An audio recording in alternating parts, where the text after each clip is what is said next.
Greetings, my name is Odin from the Odin's Musings YouTube channel, and I'm here on behalf of Aura Crystals. Today I'm going to be telling you all about the Cellini Spiral.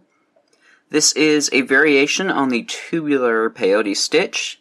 In fact, it uses the same exact steps, but we're going to play around with color and texture to create this unique spiral design. Now this is a very long, meticulous stitch, and it will take you a while to get a length done, so be patient with it and consider what you want to create using this piece. For example, if you just want to try out the stitch, you can make a small section and thread it on a cord to create a pendant or a focal piece.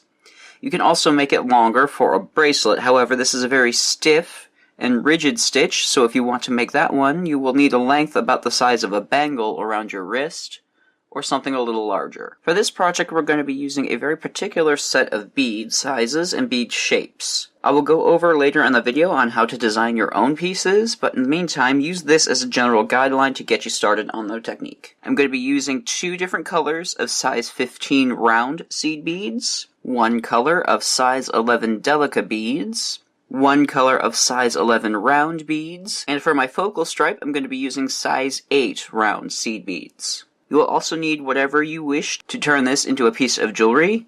To make it a bracelet, we're going to need some accent beads, at least 6mm to 8mm size, as well as a clasp of your choice, in my case a lobster claw and a jump ring. You will also need whatever cord you want to put that on if you just want to turn it into a necklace. And this is optional, but you'll also need some sort of writing utensil or paintbrush, or some sort of small thin dowel to stabilize the work as you're starting it, so that it helps you out when you're beginning the work. I am also using a D-weight white Nymo, but anything between a 4 and a 6 pound test Fireline should be just fine. I am using a size 12 beading needle, but feel free to use a size 10 if you'd like. They'll have a 12 on deck in case you can't get through your size 15s. Be sure to check down in the description box for the full materials list, as well as links to where you can purchase supplies. And, with all that being said, let us get started. If you are not familiar with the Tubular Peyote Stitch, I highly recommend you check out our video on the subject, as this is going to use a lot of the same techniques in creating this piece. There will be a link down in the description box, as well as a card up in the corner here. So this stitch starts exactly the same way as the Tubular Peyote Stitch. However, we just need to pay attention to the order on which we thread our beads. I have aligned all of my bead shapes based on how I want to put them on. I'm basically going from smallest to biggest. We're also going to be working on the first row, which means I need to thread on 2 of each bead. And how I'm going to thread on my pattern is I'm going to go from smallest to largest, and then back down from largest to smallest. In this way, we create this wavy pattern where we have colors bordering both sides of the focal strand. You see my size 8s are bordered by size 11s on both sides, then following down to my Delicas and my size 15s.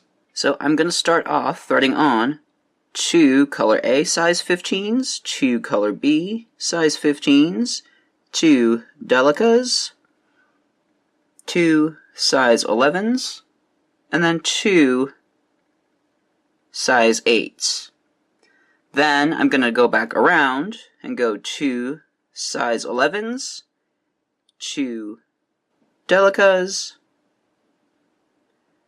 2 Delicas, and then 2 size 15 color Bs. I do not want any more color As because this is going to counterbalance the center 8 set. So this is what my strung set looks like. I have 2 color A size 15s, then 2 color Bs, 2 Delicas, 2 size 11s, 2 size 8s. Moving down to 2 size 11s, 2 Delicas, and finally 2 size 15s color B. So what I mean by the counterbalance is, it needs to be done in even count peyote, means there needs to be an even number of beads that you're going to be stringing per row. Now, since I want a focal of size 8 seed beads, I need to thread on something else so that I have an even number of beads. In this case, I'm going to use 2 color A's. So now I'm going to begin my stitch. I'm going to pull this down, leaving about an 8 to 12 inch tail so that I can thread on a clasp and finish off my design. I'm going to form my starter ring by passing through each one of these beads once more, starting up from my color A, size 15, and moving around. Then pull my thread through so that my base ring is formed. So what I'm going to do is set up to build my next row. So I'm going to pass up through the 2 color A size 15s to set up my next stitch. I'm going to thread this onto my paintbrush so that I get some stability and so that I don't have to keep track of holding everything in place. So I'm going to start my pattern off the way I've added these beads around, but I'm only going to add 1 bead each. And my thread tells me what bead I need to add next. So my working thread is coming out of a color A size 15. I'm going to add a color A size 15, and then I'm going to work on Tubular Peyote, which means I'm going to skip 1 bead and pass through the next bead. Pull that through, and I begin to curl this color upwards. So my thread is coming out of a color B size 15. So I'm going to add a color B size 15, jump over the next bead, in this case it's a Delica, and pass through the next Delica bead. Pull everything tight and I can form another loop in the spiral. My thread is coming out of a size 11 Delica bead. So I'm going to add 1 Delica bead, skip over the next size 11 seed bead, and pass through the size 11 seed bead. And pull tight so things start to pinch together. Thread is coming out of a size 11, so I'm going to skip over the next size 8 and pass through the last size 8. Pull that tight so it sits on top of the size 8. Thread is coming out of a size 8, so I'm going to add a size 8, jump over the next size 11, and pass through the second size 11. Now we've done halfway of the pattern, we're going to do the same thing to fill out the other side. Thread is coming out of a size 11, adding on a size 11, jumping over the first Delica bead, and passing through the second Delica bead. Coming out of a Delica, so I add 1 Delica, jumping over the next size 15 color B and passing through the size 15 next over.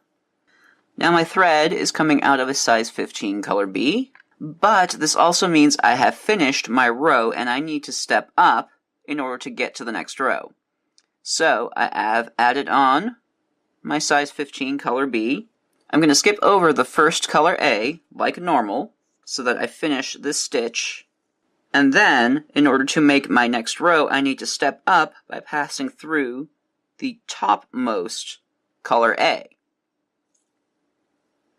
And I have completed my third row, and you can kind of see everything is coiling around at an angle. So I'm going to begin my next row, row number 4. I'm coming out of a color A, size 15. I'm going to add 1 color A, size 15, pass through the next size 15 color B. And you can see the start of my 4th row. Now my thread is coming out of a color B, size 15. So I add on my color B and jump over to the next Delica bead, the one that is sticking up, just like in Tubular Peyote. Thread is coming out of a Delica, so I'm going to add my Delica and pass through the next size 11, the one that is topmost. Coming out of a size 11, I'm going to add our size 11 and pass through the topmost size 8. Coming out of a size 8, add 1 size 8, pass through the next size 11. Now we're halfway there and we need to coil around and decrease the bead size. So coming out of a size 11, add on 1 size 11 and pass through the next Delica. Coming out of a Delica, adding 1 Delica bead, pass through the topmost size 15 color B. Add on a size 15 color B, but this time we have finished our row, so we need to step up by passing through the next 2 color A size 15s. And we will have completed our next row, and I'll just kind of go over how to add another one. Color A, size 15, through the color B. Color B, size 15, through a Delica bead. Add on a Delica, pass through the next size 11. Add on size 11, pass through the size 8. Add on a size 8, pass through the next size 11, and we start decreasing our rope. Add on a size 11, go through the Delica, add on a Delica, go through the size 15 color B, size 15 color B, pass through the next two color A's, and so forth. You're going to continue in that manner until you have a length that you're comfortable with. Once you have finally got something to hold on to a lot easier, you can get rid of the rod and make these beads a lot tighter in place and make the coil really pinched tight. So when you're adding beads in each row, you're always going to add in this pattern and go back. So we always add A, B, Delica, 11, 8, 11, Delica, B. And we stop here, and then add a new row. So continue in this manner until you have a reasonable length and are comfortable with the stitch, and then I can show you how to end threads and add new ones. And as you progress, that is what your piece should look like. We've got our main coil going on, and shrunken down by our small sizes. Now, in order to end threads and add new ones, it's pretty much exactly the same thing as Tubular Peyote. We want to make sure we have ended at a new row, and I've done this after stepping up on my color A, size 15s. So I'm just going to pass down a few beads on the next row. Then I'm just going to kind of move through other beads. It's best to work with the smaller beads in the smaller sections, because if you have them in the wider beads, the thread isn't really going to be secure since the hole is so large and the weave isn't as tight. So I'm just going to move through, back and forth, around, until I feel that my thread is secure. So I just weave in and out 4 beads around, 3 or 4 times, until everything is secure, and then I'm going to cut my thread short. Like that. Now, adding on thread is more or less the same thing. However, we know that our target is to move all the way up to the color A size 15 streak in order to make our rows again and start from the same point. I'm going to start a little bit further down on the work so I don't interfere with the knot work that was done up here, and we don't have too many passes coming in through the size 15s. So I'm just going to move down, and I'm going to pick up my Delicas and just start picking up a few of the beads, pulling through and leaving a small tail in case something slips. I'm just going to pass back through a few beads on the size 15 color B above. Having a set of flat nose pliers is also helpful to kind of give you some leeway and give your wrists a break to pull the thread through. Then I'm just going to move up through my color A's and begin my journey up to the point. And just start to curl around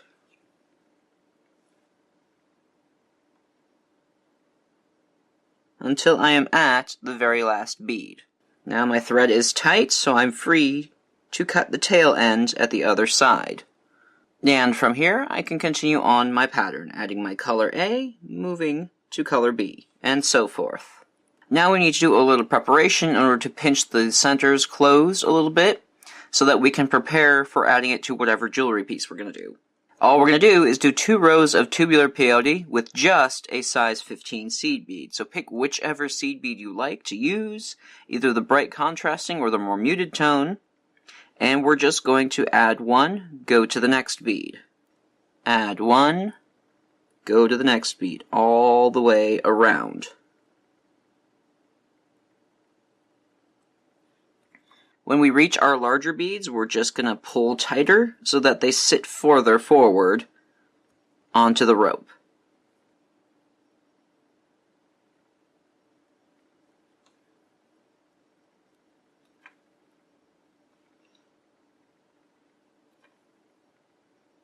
Now I'm on to my last stitch on the row, so I need to step up by going through 2 beads instead of 1 in order to prepare for the new row. And I'm just going to do the same thing. I'm going to add 1 size 15 and pick up the next size 15 that's sticking up on our round, so that we start to pinch the gaps together. Continue on and we start to cover the larger beads, covering up the size 8s and pinching that together. You can kind of see how everything starts to purse on top of that. And now we're at our last stitch, so we step up by going through 2 size 15 beads. And that is what our tube will look like when it's closed. Now from here you can simply thread on a cord all the way through the length of your piece, or we can attach a clasp to make it into a piece of jewelry. So I'm going to start off adding on 2 size 15 seed beads, my accent bead, and my clasp. Then I'm going to pull that down, pass back through the accent bead and the 2 size 15s that I've added, pull that tight, and then pass through the next size 15 that's sticking up as if we're doing a peyote stitch. Like that. I'm going to add 2 more size 15s, go up the accent bead and the clasp, pull tight, go back down the accent bead as well as the 2 size 15s that we've just added, then anchor it in place by passing through the next size 15. Once more, add 2 size 15s, go up through the accent bead, through the clasp, down the accent beads and the 2 size 15s we've added, and through the next size 15 over on our beadwork. Repeat that until you have run out of gaps. If you're having difficulties passing through the accent bead a numerous amount of times, you can also use only half of the beads and half of the anchor points. So, for example, after you have finished an anchor, instead of immediately putting on a new anchor, just skip forward through 2 more beads, pull that through, and then add your 2 size 15. So this section will still remain gapped, but this section will have the bead bridges. So then, once you've finished that, you can reinforce and end your threads just like we've done with the rest of the stitch. And don't forget to do the same thing on the opposite side. The pattern will remain the same. Now, when designing your own spirals, there are some things that you need to keep in mind. This is even count peyote, so you need to have an even number set of beads to stitch on. So, if you want to have this contrasting pop right in the center, you need to have something to compensate for that, which in this example was my size 15s in 2 different colors. So in each row we had 1, 2, 3, 4, 5, 6. So this is a 6-row tube, and that makes up for the difference in sized beads. This is a very fun technique that you can use a wide variety of shapes with and just kind of have fun with colors and placement.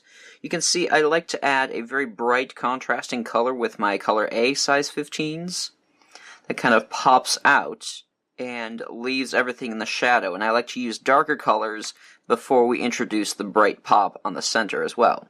You don't have to use seed beads as well. You can use a wide variety of shapes. For example, I have these triangle beads that are around size 8 shape that would use a nice bit of dimension with the sharpened edges. I have them in a size 8 and a size 6 as well, for an even larger point of contrast. I also have these size 8 cube beads that would be fun to add in there. And you could even have fun with round fire polish beads and bicone beads in 3 and 4 millimeter size for a nice sparkle, as well as round pearls. Now, keep in mind and beware of your sizes and shapes. The wider the size difference is between the first bead and the last is going to impact the weave and impact how tight the threads can be. So you may end up with a lot more thread showing. It's best to have a smoother transition, but then at the same time you also want to have enough space and enough of a difference so that the central band pops out. So try that out on your own. We start off by using 5 different bead shapes and sizes and move on from there to make thicker bands or smaller ones. And that is it for the Cellini Spiral stitch. Thank you so much for joining me, and I hope you enjoyed. Let us know in the comments section what you thought about this project and what sort of colors and designs you intend to play with in your own piece. You will find a full materials list as well as links to where you can purchase supplies down in the description box below. And while you're down there, feel free to subscribe to Aura Crystals for more updates on new projects and design ideas. And if you want to see more of my work, feel free to check me out at Odin's Musings right here on YouTube or at odinsbeadhall.com.